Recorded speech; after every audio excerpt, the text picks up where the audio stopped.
Hello and good morning guys, मैं हूँ विशाल और क्या हालचाल। तो गाइस आज मैं फिर से आ गया हूँ एक और नया स्केटिंग लेसन लेकर। और आज के स्केटिंग लेसन में मैं आपको इनलाइन स्केट पर फ्रंट टू बैक ट्रांजिशन सिखाने वाला हूँ। वैसे तो ये 2-3 प्रकार से की जाती है, जैसे कि 180 डिग्री जंप लेकर और 1 बाय 1 पैरों को रखकर और स्पिन स्ट्रोक की टेक्निक से भी की जाती है। लेकिन मैं आपको एक टेक्निक से बताने वाला हूँ जो कि है 1 बाय 1 पैरों को किस तरह से टर्न करके और फिर फ्रंट टू बैक ट्रांजिशन करना है, वो आपको बताने वाला हूँ। तो चलिए बिना देरी किए शुरू करते हैं हमारा आज का स्केटिंग लेसन और सीखते हैं इनलाइन स्केट पर फ्रंट टू बैक ट्रांजिशन। तो गाइस फर्स्ट स्टेप में आपके पैरों की मूवमेंट क्या रहने वाली है वो मैं आपको बताता हूं, जो कि सबसे इंपॉर्टेंट भी रहता है। फ्रंट टू बैक ट्रांजिशन करते वक्त आपके पैरों की मूवमेंट क्या रहेगी। सबसे पहले स्टेप में आपको क्या करना है, आपके पैरों की मूवमेंट देख लो क्या रहने वाली है। आपका अगर ये फ्रंट जा रहे हो, इधर आप स्केट करते हुए जा रहे हो, तो आपको ट्रांजिशन करना है तो 1 बाय 1 अपने पैरों को पीछे की ओर घुमा कर रखना है। तो पहले तो आपको अगर राइट साइड में लेफ्ट साइड में आपको ट्रांजिशन करना है तो आपको लेफ्ट वाले लेग को पूरा 180 डिग्री घुमाकर इस तरह से रखना है और फिर जो है राइट वाले लेग को भी उठाकर उसी के साइड में रख देना आपको पूरा 180 डिग्री घुमाकर इस तरह से। तो यहाँ पर आपको जो है ट्रांजिशन मूवमेंट हो जाती है, आप पूरा फ्रंट टू बैक घूम जाते हो। तो आपको यही मूवमेंट बार बार प्रैक्टिस करना है। अब आपको इस स्टेप की, इस पैरों की मूवमेंट की प्रैक्टिस किस तरह से करना है वो भी मैं आपको बताता हूँ। अगर आप बिल्कुल बिगिनर है, आपका जो बैलेंस नहीं बन रहा है ये पैरों की मूवमेंट करते वक्त, तो आप किसी चीज़ का सहारा ले लेना जिससे कि आपका बैलेंस अच्छा बना रहेगा। और फिर आपको इस पैरों की मूवमेंट को करने की कोशिश करना है। पता बात से बता, तो देखो इस तरह से आपको पैरों की मूवमेंट का ट्राई करना है, बार बार करना है। आप किसी चीज़ का सहारा लेकर करोगे तो आपको ज़्यादा गिरने का डर नहीं रहेगा। तो आप बार बार प्रैक्टिस कर सकते हैं इस तरह से किसी चीज़ का सहारा लेकर। तो गाइस किसी चीज़ का सहारा लेकर इस पैरों की मूवमेंट को सीखने के बाद, अच्छे से प्रैक्टिस करने के बाद, आपको बिना किसी चीज़ का सहारा लिए इस पैरों की मूवमेंट को करने की कोशिश करना है।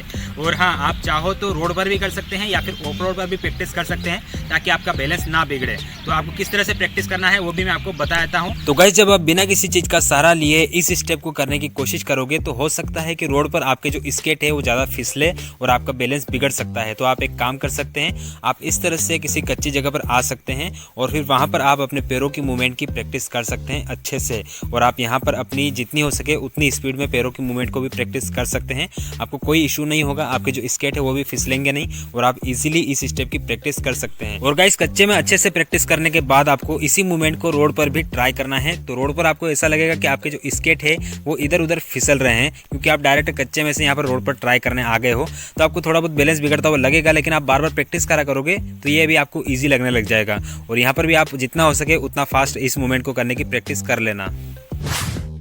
गाइस किसी चीज़ का सहारा लेकर और फिर बिना सहारा लिए भी इस पैरों की मूवमेंट को अच्छे से सीखने के बाद आपको हल्की स्पीड में स्केटिंग करते हुए आना है और फिर आपको इस पैरों की मूवमेंट को करने की कोशिश करना है, फ्रंट टू बैक ट्रांजिशन करने की कोशिश करना है। तो किस तरह से इसकी प्रैक्टिस भी करना है वो भी मैं आपको बताता हूँ। तो गाइस शुरुआत में आपको हल्की स्पीड में स्केटिंग करते हुए आना है, फिर अपने हाथों को इस तरह से फैलाना है और फिर आपको पैरों की मूवमेंट को करना है जो आपने अभी तक सीखी है। और मैं आपको हाथों को इस तरह से फैलाना इसलिए बोल रहा हूँ ताकि आपका जो बैलेंस है वो ट्रांजिशन करते वक्त बना रहे, आपका बैलेंस अच्छा बना रहता है इस तरह से हाथों को फैलाए रखने से।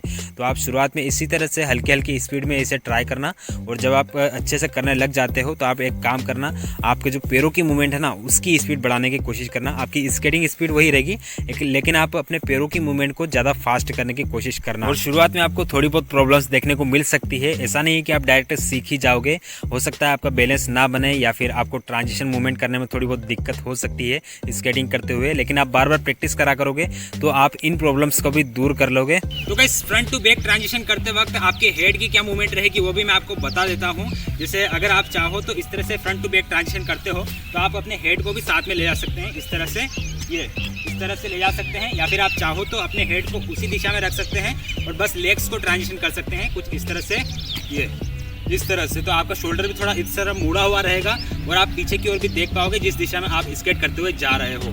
तो ये आपके ऊपर डिपेंड करता है कि आप किस तरह से करना चाहते हैं, आपके ऊपर डिपेंड करता है।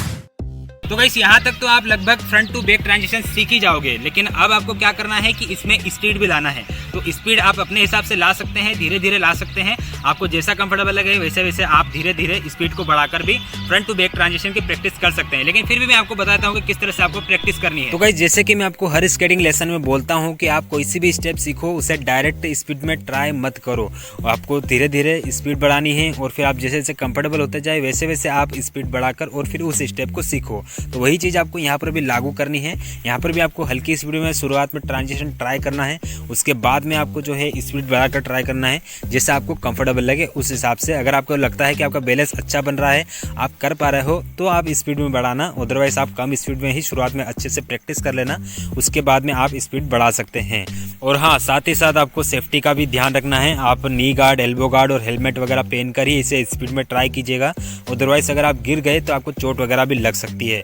और बार बार प्रैक्टिस किया कीजिए, अच्छे से प्रैक्टिस कीजिए, आप इजीली इस मूवमेंट को सीख जाओगे, front to back transition easily सीख जाओगे। तो आई होप गाइस कि आपको सबको समझ में आ गया होगा कि किस तरह से आपको इनलाइन स्केट पर फ्रंट टू बैक ट्रांजिशन सीखना है। लेकिन फिर भी कुछ डाउट हो तो कमेंट जरूर करना, या फिर इंस्टाग्राम आईडी की लिंक मैंने डिस्क्रिप्शन में दे रखी है, वहाँ पर भी आप मुझे डीएम कर सकते हैं। वैसे तो मैंने आपको पूरा इजी स्टेप में सिखाने की कोशिश करी है, तो कोई डाउट नहीं रहना चाहिए, लेकिन फिर भी कुछ डाउट हो तो कमेंट जरूर कर देना। तो गाइस आज के वीडियो में इतना ही, और मिलते हैं नेक्स्ट वीडियो में कहीं और स्केटिंग करते हुए, ब्लॉगिंग करते हुए, या फिर इसी तरह से नया स्केटिंग लेसन लाते हुए। तो बाय गाइस।